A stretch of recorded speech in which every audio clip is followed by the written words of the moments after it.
Fired from my job, but received a year's worth of pay and got my boss fired. This happened in the early 2010s before the advancement of technology in video editing and content creation. I was hired as a content creator for a university that wanted to leverage YouTube to kickstart their branding campaign.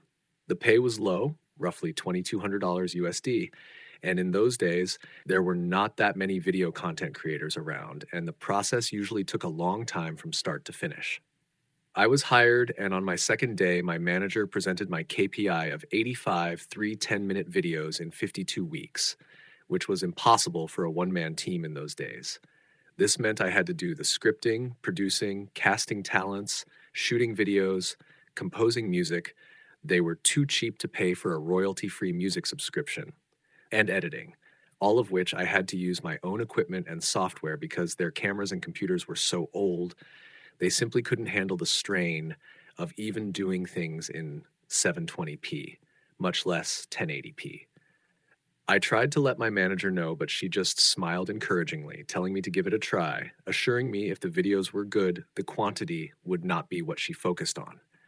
Hearing this, I agreed to give it a try. My manager treated me well in the first month. However, one day when she found out I was a smoker, her attitude changed overnight. A colleague had actually done a facepalm when I told her about it, and she let me know that the manager hated smokers and often advocated to get them fired. She started nitpicking me on everything from smelling like cigarette smoke after my breaks, coming in 5 to 10 minutes late despite doing more than 4 hours of overtime daily, not being contactable during break times. The list goes on, but I soldiered on because I just wanted to do the work and do it well. 5 months in, I was called into the director's office where I saw my manager putting on her best displeased but gleeful face, and I felt my stomach drop. The director told me that she was disappointed because she had heard that I was falling behind on my work, and it was already halfway through the year, and I had only completed 30 out of my 85 videos. I tried to explain that I had been working my butt off on these videos. I literally worked 6 days out of the week, over 60 hours, just to do what needed to be done, and that being a one-man army made things impossible. And also the fact that the videos I had put up grossed the highest views ever on their YouTube page. I also recounted how my manager said that she was looking for quality videos over quantity. The director dismissed this and stated that the KPI was simply 85 videos in a year, and since it was almost half a year in with my numbers at less than half, she felt it prudent to cut the cord early. I asked how would they even meet the KPI if they were to fire me.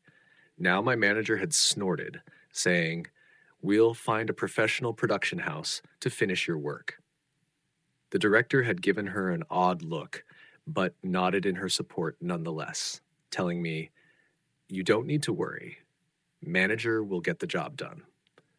That was when a light bulb went off in my head. Seeing as I was the content professional in the office, one of my jobs was to keep a database of production houses to use in the event we needed to do a shoot that required more resources.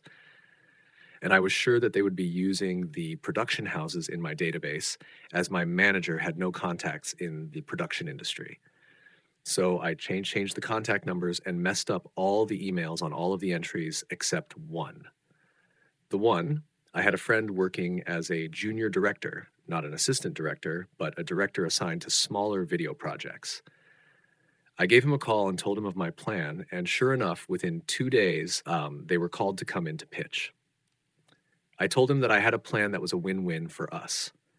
It would instantly help him and put him on the fast track to a director position by bringing in that much business to his production house, and it would also benefit me financially. I would teach him exactly how to pitch to win over the boss and the director, and in turn, his company would pay me a standard finder's fee of 15%. He agreed instantly and immediately put me on the line with his general manager, who, upon realizing this was to be 6 months of work for a high six-digit payout, instantly agreed and drew up a contract. As it turns out, after I gave them a metaphorical, step-by-step playbook, they were the perfect fit, somehow understanding the needs and style of the university, as well as the sort of themes the university wanted to feature. The director and my former boss were amazed that my friend's production house was so familiar with their content that they signed them up on the spot. Now, even back then, using a production house back then was not cheap. Each video that they produced could cost double to triple my monthly salary, given that they had specialized people for each function: producer, director, director of photography, gaffer, sound person, video editor, assistant director, production assistants, etc. But this meant that they could complete a video every 2, 3 days. So, yes, they produced 50 videos in a span of 4 months for over 100 months of my salary, and I sat back and collected the healthy 15%, which was about 15 months of my salary. This allowed me to put money aside for a holiday and the rest to further my studies with a respected film school overseas. I thought my plan ended here and I had gotten back at my former bosses, but to my surprise, I received a call from my colleague while I was holidaying in Bali one day. This was the same colleague who had facepalmed when I told her that my manager had found out that I was a smoker. She told me that my former manager had been fired and my director given a massive blasting by the chancellor of the university. The content creation project, which I was hired for, was only given a budget equating to about a year and a half of my salary, and they had exceeded that budget by over 10 times.